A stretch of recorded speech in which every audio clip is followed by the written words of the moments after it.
My name is Amanda Van Annen. Welcome to Beauty and the Beat. Join me and my co-hosts Betsy Zane and Sophia Brad as we pierce beyond the beauty myth and get face-to-face with reality. Highs and lows of fashion to the challenges of motherhood, the traumas of life, heartbreak of relationships gone wrong, and how to find purpose and discover your true, authentic self.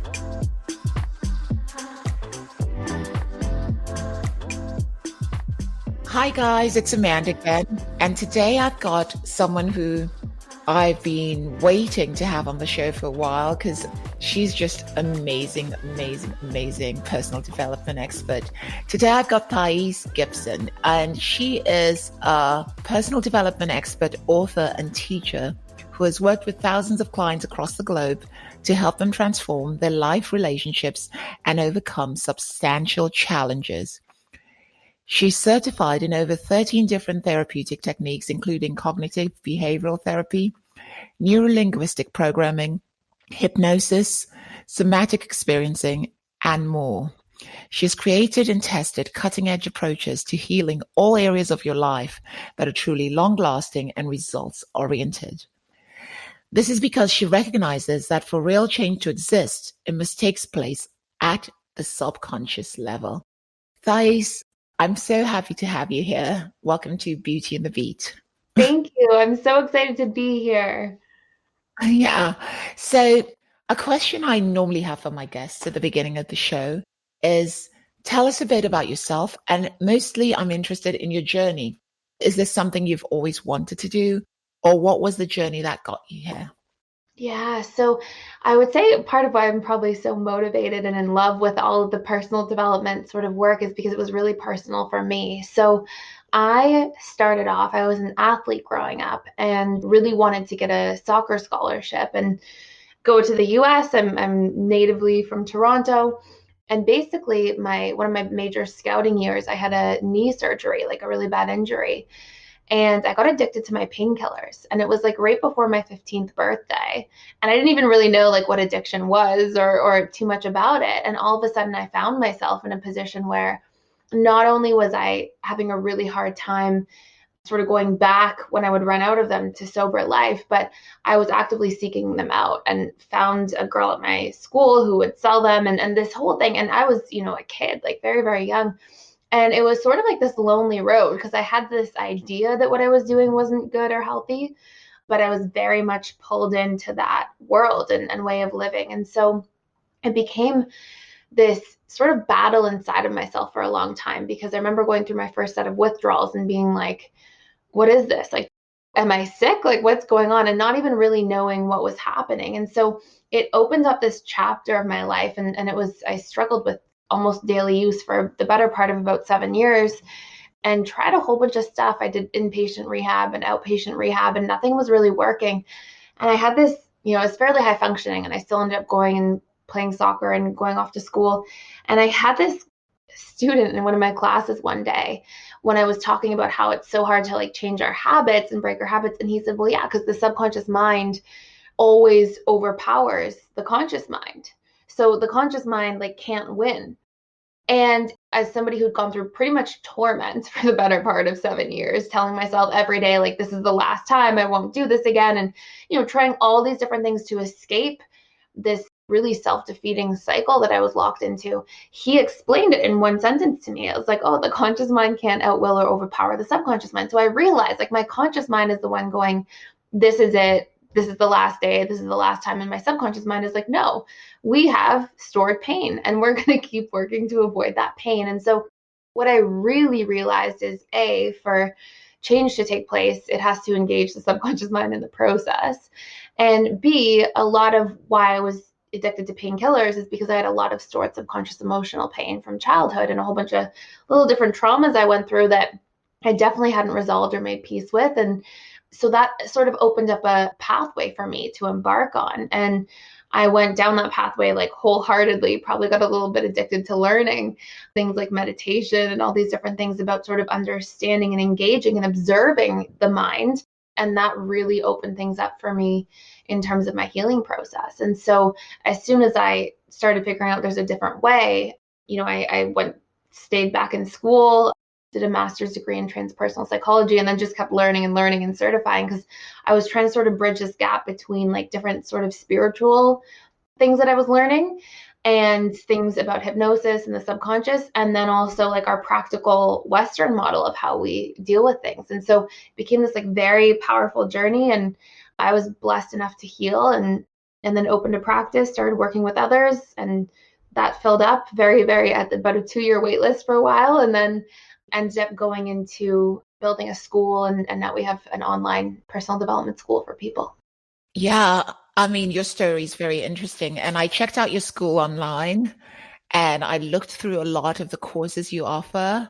To be honest, I think I might be joining your school myself. I was like, oh God, I could do with some of this, even though I've gone through a lot of that. I've never actually got the qualifications like you have. You know, you actually became a clinical psychologist. You've got all these qualifications and, you know, you believe a lot in spirituality. So one of the first things I want to ask, Just to make a quick correction too, I'm not quite a clinical psychologist, a transpersonal psychologist. So it's sort of like, yeah, okay, just in case, it's just in very case, similar, yeah, but a little bit different. okay. So one of the things I wanted to talk about is where spirituality meets psychology. Because, you know, a lot of people look at it as two different things. People think, oh, spirituality, it's all mumble jumble. It's all about meditation and this. And so, what I want to talk about, so our listeners can hear, is about the connection between psychology and spirituality and how the two are related. Yeah, I love that. So, this was something that was really profound for myself because, quite honestly, like until I was really doing things like meditating for 3, 4 hours a day, like really opening myself up to spiritual stuff, I wasn't having a lot of results in my healing journey. And I'm not saying that that's necessarily everybody's story or experience. A lot of people do well with like our typical way of approaching things. But for myself, it was like, I'm not able to get sober without some kind of different approach here. And so, of course, there's different components of spirituality and psychology very much. And of course, there's so many different interpretations about spirituality or religion, but I found very fundamental principles that helped me personally. And these were things like, number one, meditating. And I think meditation, one of the things that it does from a psychological perspective is it gives you the capacity to observe your own mind. And like we get so identified with our thoughts and so identified with our emotions throughout the day. And we sort of live through this filter of our subconscious programming. And when we practice meditation, like one of the big things that comes out of that is sort of disidentification. Like we observe instead of identify with. And if you pay close attention, like you can't witness something and be possessed by it at the same time. So if you are possessed by your thinking, you're kind of living through your thoughts, and you might be telling yourself some story about how this person's bad or they wronged you or you can't trust them or whatever it is. But when you start disidentifying and observing, you start noticing these thoughts, noticing these patterns. And it isn't until we observe things, and meditation is largely your conscious mind sort of observing these subconscious patterns that are running and subconscious programs. And it isn't until we do that that we actually have the capacity to really work through these things and to really start reframing cognitively what our perceptions are and things like this. And it's so interesting because when you overlap some of these things with things like cognitive behavioral therapy, which has a lot to do with questioning our stories, with trying to ask ourselves, like, are these projections that I'm making or assumptions that I'm making about people or myself, are they really ultimately true? We can't do a lot of that work unless we have some kind of component of disidentification first, until we have some kind of component of being able to witness ourselves and notice our thinking. So there's very fundamental principles. I think some big ones that overlap are, meditation. I think forgiveness and practicing forgiveness and self-forgiveness, and really humanizing ourselves and being able to see our innocence. Like when we do make a mistake, it's so easy to guilt and shame ourselves and like sort of reenact the punishment reward system on ourselves. Like we got punished for doing things wrong, so now we have to punish ourselves. And I think forgiveness and compassion and these sorts of things that are fundamentally spiritual principles play a major role in us being able to psychologically heal.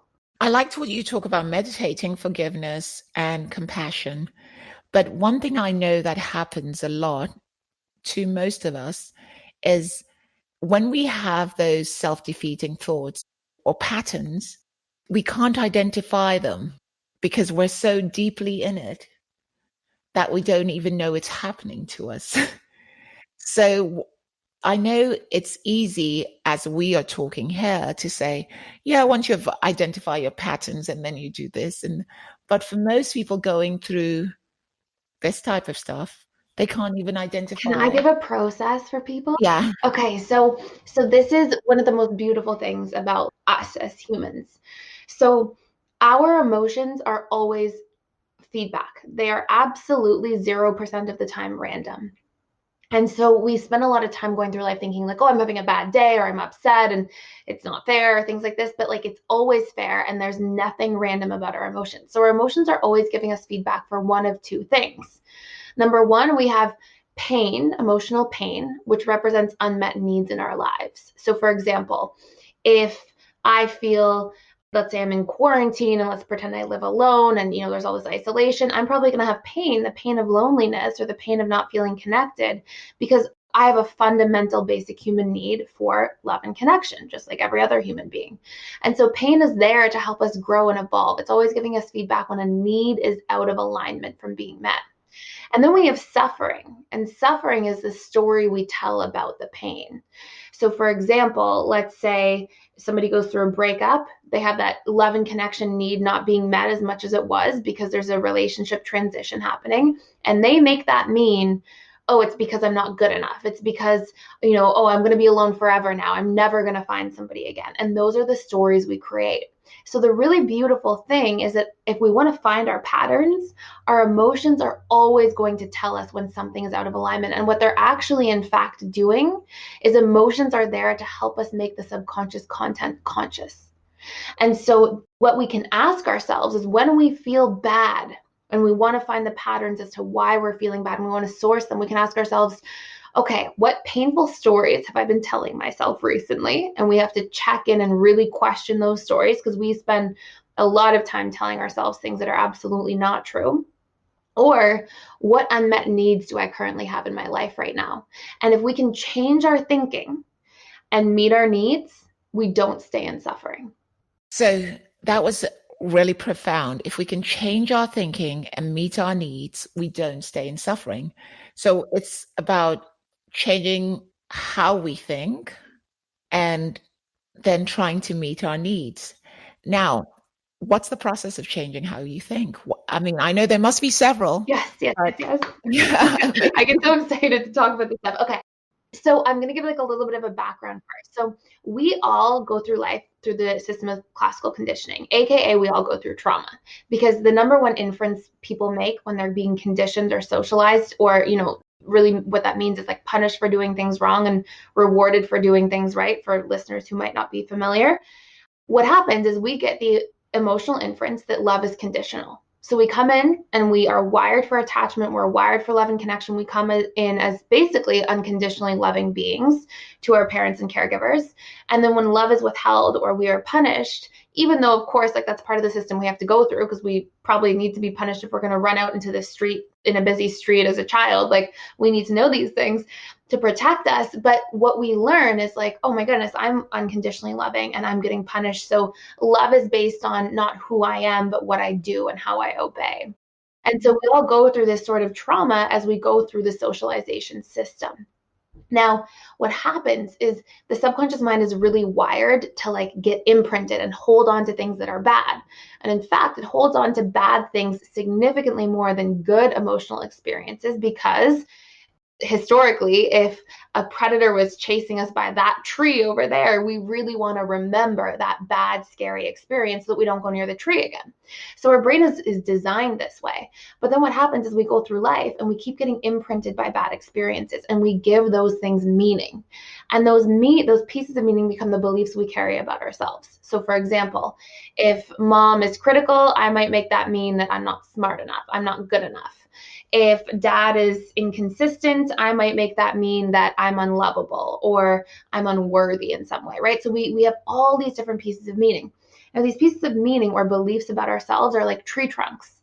And those are our beliefs. And then our thoughts spring off of that tree trunk. And those are sort of like the tree branches. So we might go, okay, I'm not good enough. And then our tree branches or our thoughts connected to those beliefs might be things like, I'm not smart enough, I'm not attractive enough, I'm not funny enough, or interesting enough.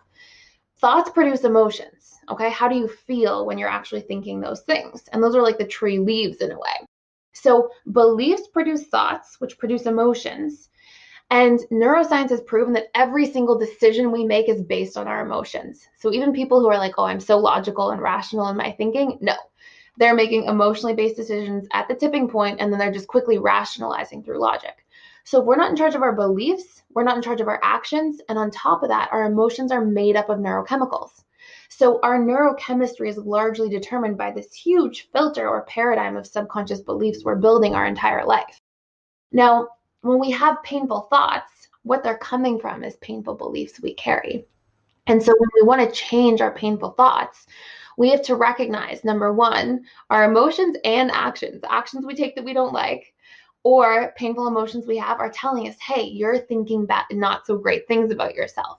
And what we have to be able to do is number one, source that thought specifically. So if I'm feeling sad and I'm like, oh, what have I been thinking about today? And maybe I was thinking about how quarantine, I'm going to be isolated forever. I'm going to be alone forever, and our brain likes to think in these extremes. And what we have to be able to do is source those thoughts or patterns of thought. Like, okay, what types of thoughts was I having that led to this? And can I 100% know that this is true? And we have to be able to question that and then look for evidence to counteract it. So, why might I not be alone forever? Why might I be able to be okay in this quarantine? So, we change our thinking by reframing our thoughts, by really questioning and looking for proof of the opposite. And that's how we equilibrate. We stop thinking in extremes or polarities. And then we ask ourselves, okay, and what do I need to feel relief right now? So, change your thinking, meet your needs. So, then maybe your need is, I need to feel connection in some way. And maybe I can do that by reaching out to more people or having more Zoom calls with friends or doing things over the phone that give me some kind of connection. So it's like, can you source your thoughts, change your thinking, meet your needs? And by doing that, over time, repetition actually reprograms your beliefs, which means those thoughts will stop coming back to that same degree as well. I really agree with that because I've practiced some of that myself. But the hard part in a lot of this is I feel like changing the thinking part can be really difficult because people are sometimes have this cocoon. It could be a cocoon of fear or a cocoon of what are people going to say if I start calling them because limiting beliefs are so ingrained that it's almost like you have to push them and put them aside. So apart from meditation, what other ways would you say people can, just help them get the fear away, like put the fear aside? Because I find when we're trying to change our thought patterns, one thing that really happens is we go into a fear mode because it's new and the limiting beliefs have taken over. So we're like, I've had experiences I've had friends who have been through similar stuff, and I can recognize it because, you know, I had a friend who everybody in her mind, she thought they hated her. If we went out, she'd be like, oh, those people are no good. Why are you talking to them? It was always like that. And she was so defensive. And I tried for many years saying, no, why don't you give them a chance, get to know them? And it was tough. Yeah. And I think one of the big reasons that it's tough for people is because like you said, the subconscious mind wants familiarity. And the subconscious mind, like from a spiritual perspective, is basically like the ego mind, right? And the ego wants to like hold on to everything for dear life. So there's that component, but the subconscious mind doesn't speak the language of thinking. There's no like actual linguistic language that it speaks. It speaks the language of emotion and imagery. So when we have these thought patterns and they're popping up and they're loud and they're painful, when we try to debunk them just with thinking, what happens is it's like you're trying to speak a different language to your own subconscious mind. And so it's like not computing, right? And that's also why it can feel so defeating because somebody's like, no, they don't hate you, come on. And you're like, no, they hate, and you feel that, and that's your subconscious program. And so that's why your friend probably experienced that. So the way to hack this is literally when you are equilibrating. And this is also why like affirmations don't work unless you do them properly. And that's a whole thing got in here. You can't change feeling with thought. You change feeling with feeling and imagery. So what we have to do is we have to look for evidence. So for example, in your friend's case, you would say something like, look, think of this friend who likes you and think of the way they looked at you the other day and the way they gave you that hug. And what happens is all memory is colored with emotion. So when you give a specific memory or instance, she in her mind sees the image of that friend hugging her, feels the emotion that's encoded in it, and all of a sudden you're actually speaking to her subconscious, which is where that program originates in the first place. And so unless you change feeling with feeling and imagery, just by telling people, oh, question your thoughts and that's it, without the evidence, it doesn't do anything. And that's also why affirmations don't work sometimes for people, is because you can say anything in language, but you're still speaking a totally different language than your subconscious mind does, which is where you're trying to change the program. So whenever we're trying to reprogram anything, we have to look for memory, like specific pieces of evidence in pictures. Like think of how the person hugged you, how the person looked at you, like get specific in time.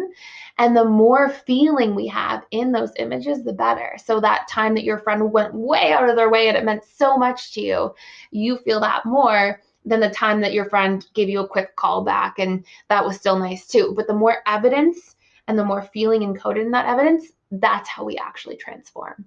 Okay, I like that. I like the feeling and the evidence part and everything. And I don't know if you know about Dr. Joe Dispenza. Oh, of course. Yeah, I did the And podcast. yeah, and you know, yeah, Yeah. Yeah. because I follow him. I listen to a lot of his books, do his meditations, and for me, it's something that's familiar to me because I've worked on myself for a long time. I've visualized, I've manifested things in my life bigger than I thought. So when I met the work of Dr. Joe, I felt like, oh my God, this is speaking to me. And that's exactly what you're talking about now. It's that kind of visualizing, finding an experience or something that you can relate to and getting the feeling, like really feeling it and making it happen. How would you advise people to go about a daily practice of doing this? If I was to advise someone, a listener now, that is in a position where they're thinking, I want to have that mindset, would you tell them to meditate every day for like 5, 10 minutes? Yeah, it's a great question. So I would say 100%. The first thing to know is that everything will follow your programs. So as soon as you believe that you're good enough, you're going to feel good enough, and then you're going to more likely act good enough, right? And then opportunities will come. If you believe you're worthy, then you're going to feel like you can express your worth or communicate and ask for things, and then things will follow from there. So a big part of what's very important is that we give ourselves the opportunity. And research shows it takes 21 days, especially when thoughts are being laced with feelings and images, to reprogram.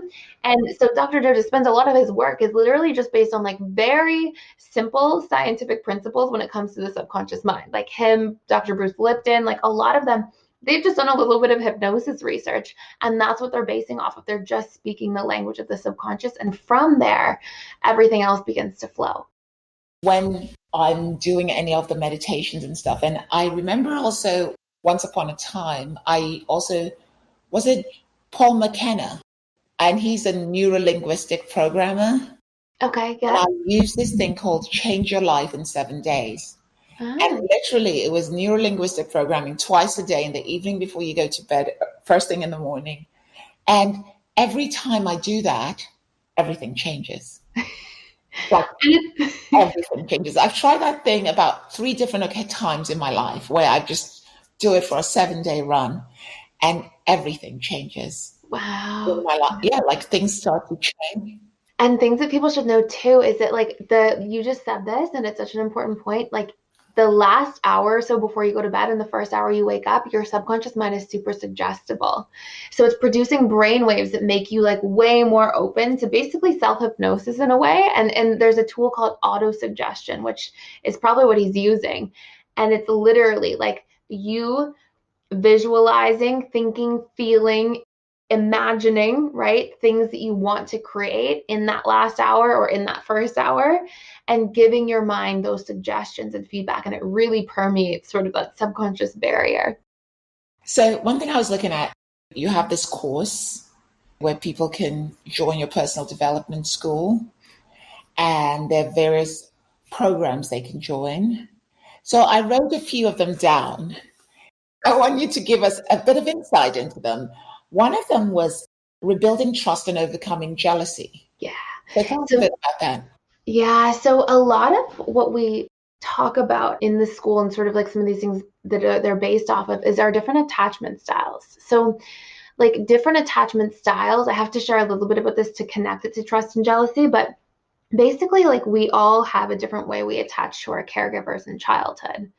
And you sort of can compare your specific personal attachment style to like you going into the world and trying to play a board game with other people, but you have a different rule book. Like, obviously, you're going to have friction and pain points and challenges. And so, our individual attachment style is basically our personal rule book for how we relate to others.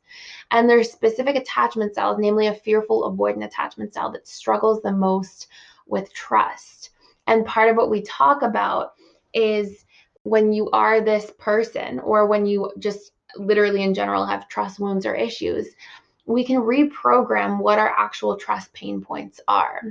And largely what happens is because we go through experiences and then things penetrate the subconscious mind and we form those things like as beliefs. When we have a challenge or struggles with trust, it's because we have painful beliefs about people. So we believe all men can't be trusted, or all women can't be trusted, or relationships, people always cheat, or people will get bored. And we have these specific personal beliefs. And so what that course does is it really helps us to identify what our internal personal beliefs are about trust so we can reprogram our trust baseline. And then a really important secondary part of trusting is the people who struggle most with trusting others are also the people who usually betray their own trust the most.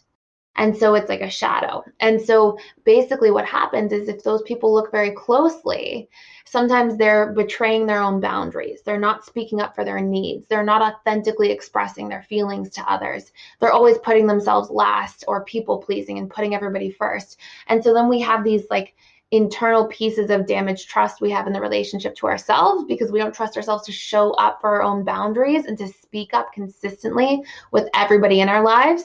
And then that makes us trust people even less. So part of like how to reprogram trust means identifying those core beliefs and wounds, and that's what that course goes through, is this big list of what those things are, and then being able to work to reprogram those wounds using specific subconscious reprogramming tools, and then also being able to repair any broken trust we have in the relationship to ourselves in terms of boundaries, expressing needs, showing up consistently, being vulnerable, sharing our feelings, these sorts of things. And when you do those two things, trust skyrockets in our relationships. Yeah, it's amazing how there's trust issues can be a big thing in our relationships and friendships. But that said, another thing you talk about in one of the courses is post-traumatic growth. And I always say trauma is, I feel like trauma is the one biggest issue that affects people the most, because most people say, no, I've got no trauma, but I feel like there are a few people that probably have relatively less trauma, but a lot of times people growing up, their parents can cause them traumatic situations because of their trauma. And it, be- 100%. and it becomes this thing where, you know, it becomes generational if you don't take care of it at some point, because you then end up doing the same to your children, who end up doing to their children. And you have a course called Post Traumatic Growth. Tell me a bit about that. Yeah, so you're exactly right. Everybody goes through trauma. It is on a continuum. So some people go through small traumas, like we were talking about earlier, like the classical conditioning system is traumatic in and of itself. But then just like you said, like people pass down trauma and there's generational trauma, and parents don't mean to pass down trauma, but they parent according to what they know, and a lot of the programming gets passed down. And so when we look at the principles of post-traumatic growth, there's a lot of research done on post-traumatic growth in general. And some of the things are, what helps people feel like they actually not just survive from a trauma, but thrive after a trauma are things like, did you find some kind of greater connection to yourself because of that? Or did you build that out? Did you find some kind of greater connection to other people? So important people came into your life, like a teacher, a therapist, a mentor, a friend, something like that. And you reached out and you allowed yourself to be vulnerable. Did you find a greater connection to something bigger than yourself? Did you change the stories you made up about yourself because of the trauma? So maybe you got abused. Let's say Bob got abused and he made that mean I'm weak. Did he change those beliefs and find his strength and recognize how strong he was for surviving that, right? So did we change our perception?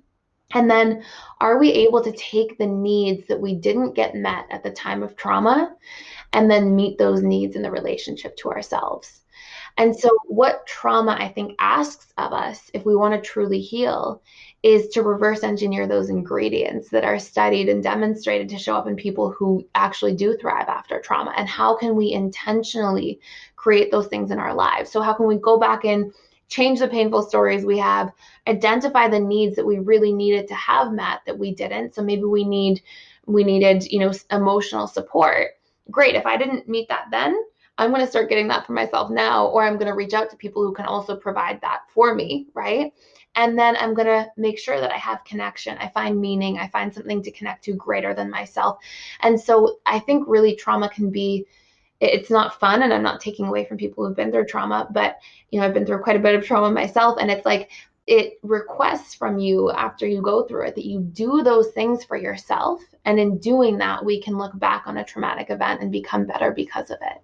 One thing you've said, which I noticed, which was really important, is, when you talk about trauma and you talk about finding out what it is that you were missing or that you're yearning for and trying to recreate that, be it in friendships or new relationships, that made me realize the point that some people actually keep on going for the thing that keeps opening the wound rather than finding the thing to heal the wound. 100%. And we call this is talked about a lot in this course. It's called Yeah. re-traumatization. And it's this idea that because the subconscious mind goes through a trauma and it goes, well, I survived, so that worked. So if you survive the trauma by freezing and never opening up, your subconscious actually associates that painful coping mechanism, which actually ends up limiting you long term, as being the thing that made you survive because you did survive the trauma. And then it actually works very hard to reinforce that painful coping mechanism. I see. Yeah. And so part of what we have to do is we have to go in there and be like, what needs did I not get met? And how can I meet those things for myself? What painful stories did I tell? How can I change those stories? And we have to actually break the cycle of re-traumatization. And one of the biggest, clearest examples of this is kids who get really emotionally neglected growing up. What do? They absolutely do not feel their feelings, repress their feelings at all costs, and they're in a great state of emotionally neglecting themselves. And then of course that makes them not have the capacity to emotionally be there for others, so they emotionally neglect others and the cycle continues. And so the big things we're missing, that emotional support or connection or whatever pain points we have from it, it is our job to become our own parents and to reparent those things and heal those things for ourselves. Yeah, and I've also seen, when you talk about kids and, not being able to have that emotion due to traumatic experience, I've also seen the opposite where people have experienced such trauma, but they tend to be the total opposite. They give so much of themselves and they become the doormat, and then they feel judged, then they feel bad because no one's giving them back. But Yeah. as you said earlier, they're not placing boundaries and finding the right people, Exactly. you And know? that can be because as a child, they never were shown that boundaries were okay, or they had to be boundaryless to survive their environment, Mhm. or they had to people please because mom and dad were already so crazy with their stuff that it was like, I better just people please them so I avoid more chaos. And so everything that we take from our childhood events, we usually end up recreating in relationship to self. Or really critical parents, you can guarantee that child grows up to have really critical internal dialogue. And so we Exactly. internalize all this stuff because it's our subconscious comfort zone, it's familiar. And healing is we become our own parents and give ourselves the things that we didn't get. So, what would you say? There's another thing I believe in. I also believe, apart from the trauma that happens to people during childhood or growing up, I feel like people can carry trauma through their genes. Because I'm beginning to realize that on a spiritual level, I started to think, well, if you look like your parents, so you bear their resemblance, you must carry over some sort of trauma that they've had, along with some memory. And I think that's why people have things like deja vu, or, they say, I had a dream and I don't understand it. Because I think we carry memories even from our great grandfathers sometimes, or our great grand, because we Yeah. look like them, don't we? So there So must be, yeah, yeah, there's literally like from like a spiritual perspective, people talk about like ancestral trauma, things like this. Like if you look at the cutting edge research in epigenetics, I like love learning about spiritual things and then searching the like scientific like what's going on. But like epigenetics talks about this and how literally we carry emotional memory in through cellular memory, through, in our genome, we have like certain things that are activated. And somebody named Dr. Rupert Sheldrake has something too. It's sort of similar and it's really interesting. And it talks about how there's something called morphic resonance. And he studies how, like, if you see birds and they all fly and they move together at the same time, how like people we're sort of entangled with, we tend to sort of share and have emotions come in. And then on top of that, just from like a purely subconscious perspective, we pick up. So we are like sponges. We are picking up most of our life, 95 to 97% is lived through our subconscious mind. And so when we go through life and we grow up and we're around parents, even like little mannerisms or little emotions that we pick up from them, all these different things, they become so deeply patterned into our subconscious and nervous system that they are so likely to become our own patterns as well. So, yeah.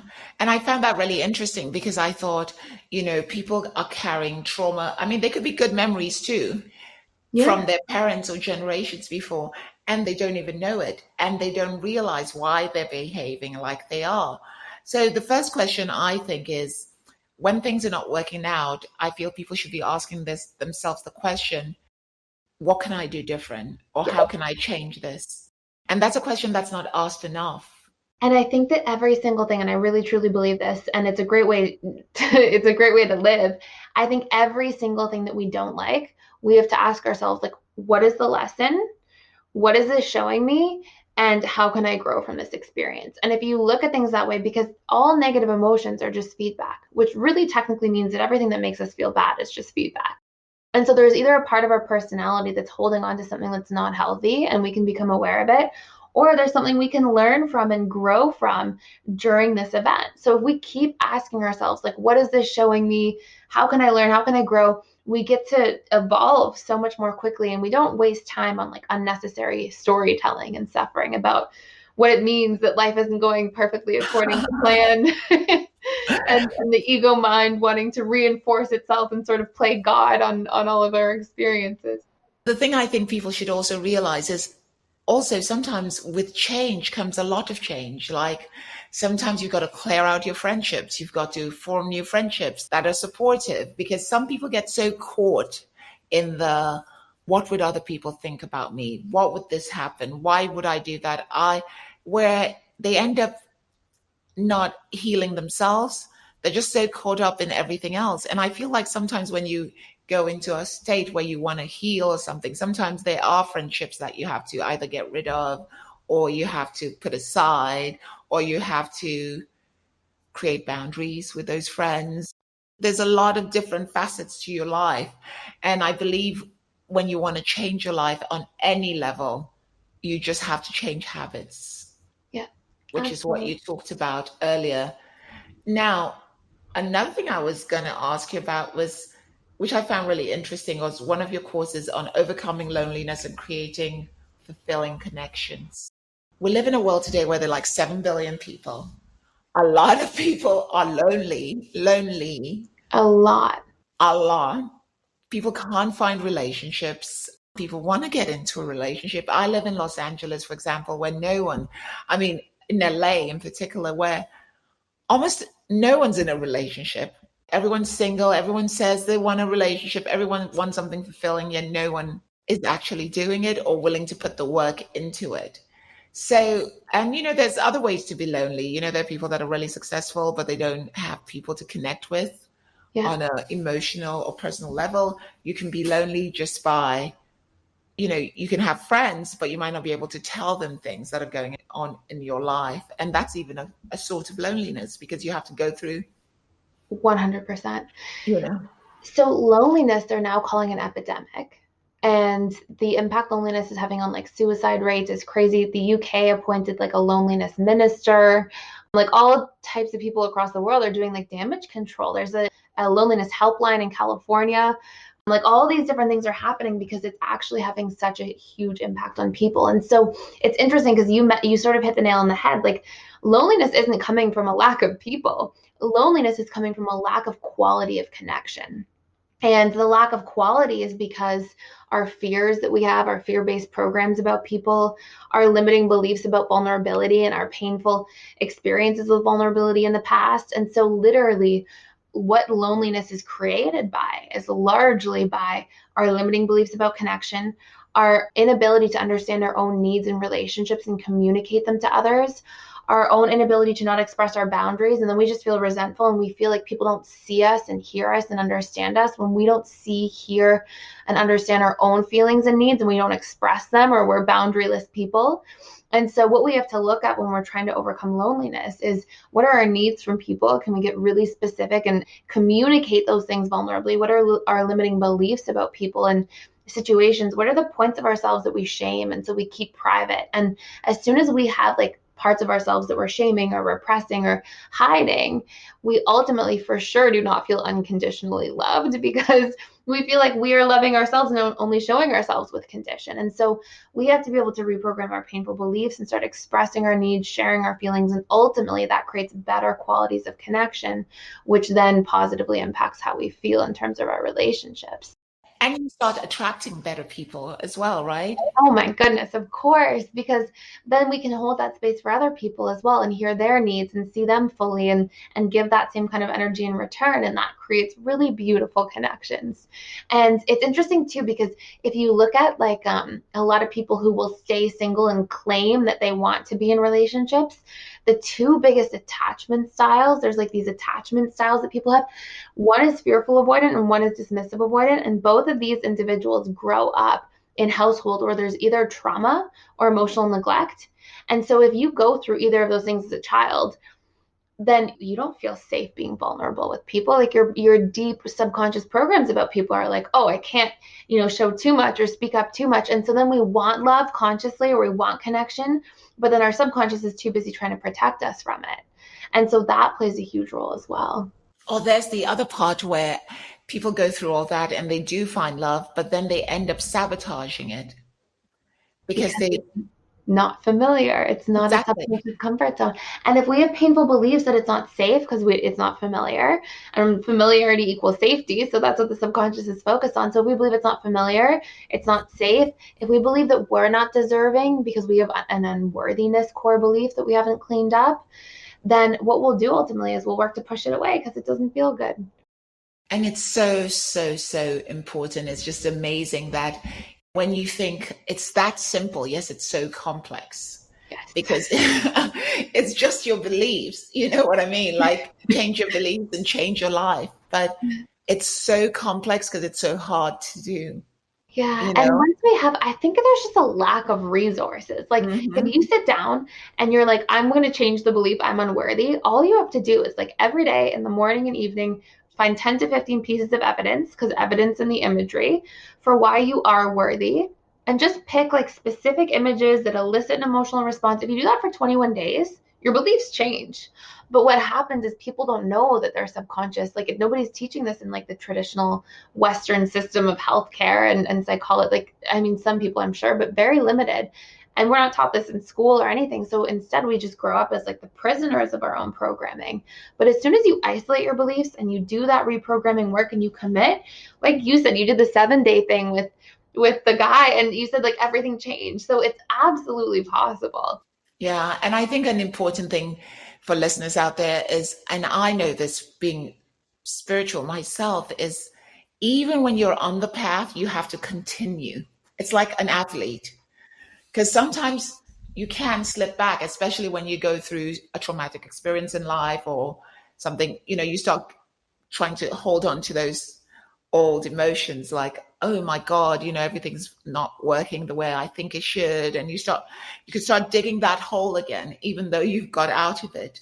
So I think any spiritual, practice or personal development practice has to be a constant thing. part 100%. of your life, like exercise, 100%. And it's like you don't go to the gym and like exercise and feel fit and feel good about yourself and then be like, I made it. I'm going to eat donuts every day now for the rest of my life and just give up exercise. Like you have to do maintenance work. And the same thing happens for personal growth. It's like you get to a point where you might feel really happy and then it's like you have to, there are no idle thoughts. Every thought creates a little tiny bit of a program and a little tiny neural pathway. And we have to keep reinforcing the ones we want. And we have to make sure that we don't give any attention to the ones we don't want so that they can atrophy over time. So we're creating new neural pathways. That's the main thing. That's the main thing. Because with new neural pathways come new thoughts, and with new thoughts come new actions, and with new actions, there's something, you start attracting new experiences, and your life changes. So that is so interesting. At this point in the show, I want you to tell us a bit about your courses and what you offer and where people can find you. So you can find us at personaldevelopmentschool.com. And we have about 35 different courses right now on everything from like boundaries to how to reprogram your subconscious mind to how to emotionally regulate and feel in charge of your emotions. We have a ton about relationships and attachment styles because they impact like our relationships way more than anything else, literally, like research has proven. And so we talk about reprogramming if you have an insecure attachment style, all those different things. And then trust, jealousy, post-traumatic growth, you name it. And I add 2 new courses a month. And then I do 4 live webinars a week for about an hour and a half. So there's lots of time for people to have their questions answered. We have a beautiful community and an online chat channel for people to like connect during quarantine and just all the crazy stuff.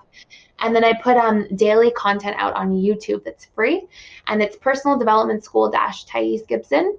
And you can dive into there as well. And there's lots of resources and information there also. Yeah, because that's really good. I mean, I was looking at some of your YouTube videos and I was like, oh, there's a lot there. There's a lot.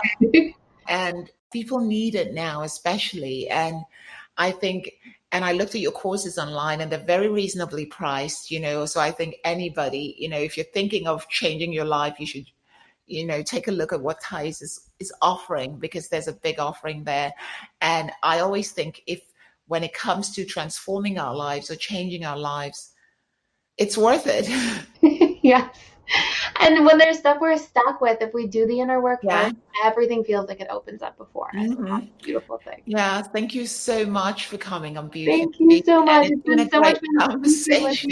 you. Thank you very, very much. And guys, until next time, when we'll be having another guest, you know where to find Thais. It's Personal Development School. Yes. .com. Yeah. And I think you should go over there because she's got a lot of free content on there as well as on her YouTube channel. And until next time, it's me, Amanda. Stay safe and stay, positive.